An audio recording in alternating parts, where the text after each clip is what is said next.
আন্তর্জাতিক অপরাধ ট্রাইব্যুনালের চিফ প্রসিকিউটর মোহাম্মদ তাজুল ইসলাম জানিয়েছেন, সাবেক ডাক, টেলিযোগাযোগ ও তথ্য প্রযুক্তি প্রতিমন্ত্রী জুনায়েদ আহমেদ পলক ট্রাইব্যুনালের তদন্ত সংস্থার কাছে স্বীকার করেছেন যে 2024 সালের জুলাই মাসে দেশে ঘটে যাওয়া গণ অভ্যুত্থানের সময় ফ্যাসিস্ট হাসিনার নির্দেশে সারা দেশে ইন্টারনেট বন্ধ করা হয়েছিল। বৃহস্পতিবার ট্রাইব্যুনালের সাংবাদিকদের সঙ্গে আলাপকালে তাজুল ইসলাম বলেন, গণ অভ্যুত্থানের সময় দেশে ঘটে যাওয়া সহিংসতা ও গণহত্যার তথ্য বিশ্বের কাছে আড়াল করতে ইন্টারনেট বন্ধ করা হয়। এর মাধ্যমে সরকারের পক্ষ থেকে একটি পরিকল্পিত প্রচেষ্টা চালানো হয়েছিল যাতে আন্তর্জাতিক গণমাধ্যম এবং মানবাধিকার সংস্থাগুলো পরিস্থিতি সম্পর্কে জানতে না পারে।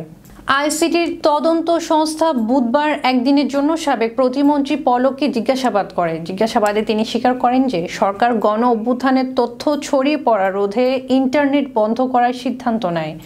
যদিও আগে তিনি দাবি করেছিলেন যে ডেটা সেন্টারে অগ্নিকাণ্ড এবং সাবমেরিন কেবলের তার ক্ষতিগ্রস্ত হওয়ার কারণে ইন্টারনেট বন্ধ হয়ে যায়।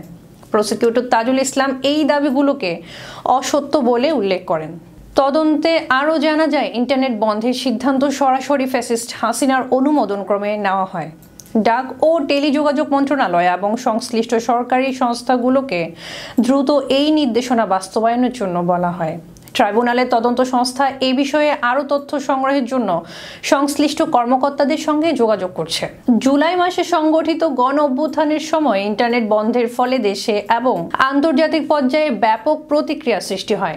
নাগরিক অধিকার কর্মী ও মানবাধিকার সংস্থাগুলো সরকারের এই পদক্ষেপের সমালোচনা করে। তারা অভিযোগ করে, ইন্টারনেট বন্ধের মাধ্যমে সাধারণ জনগণের তথ্যের অধিকার এবং যোগাযোগের স্বাধীনতা লঙ্ঘন করা হয়েছে। এছাড়া জরুরি স্বাস্থ্যসেবা, ব্যবসা বাণিজ্য এবং শিক্ষা ক্ষেত্রে এর বিরূপ প্রভাব পড়ে। তাজুল ইসলাম জানান, তদন্ত সংস্থা এখন পর্যন্ত বেশ কিছু গুরুত্বপূর্ণ তথ্য সংগ্রহ করেছে। তদন্তের আওতায় আরও সংশ্লিষ্ট ব্যক্তিদের জিজ্ঞাসাবাদ করা হবে।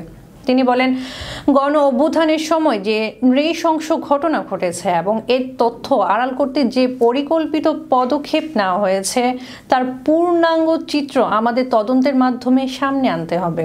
স্থানীয় এবং আন্তর্জাতিক মানবাধিকার সংস্থাগুলো এই স্বীকারোক্তি সম্পর্কে গভীর উদ্বেগ প্রকাশ করেছে। তারা এই ধরনের পদক্ষেপকে বাক স্বাধীনতার ওপর সরাসরি আঘাত বলে অভিহিত করেছেন।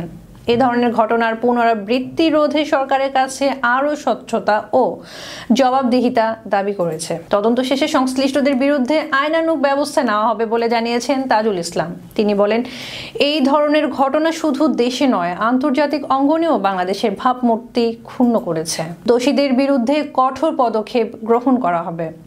রাকিবুল ইসলাম রইসের প্রতিবেদনের সাথে ছিলাম ইরিন আহমেদ। ফেস দ্য পিপলের সাথে থাকার জন্য ধন্যবাদ।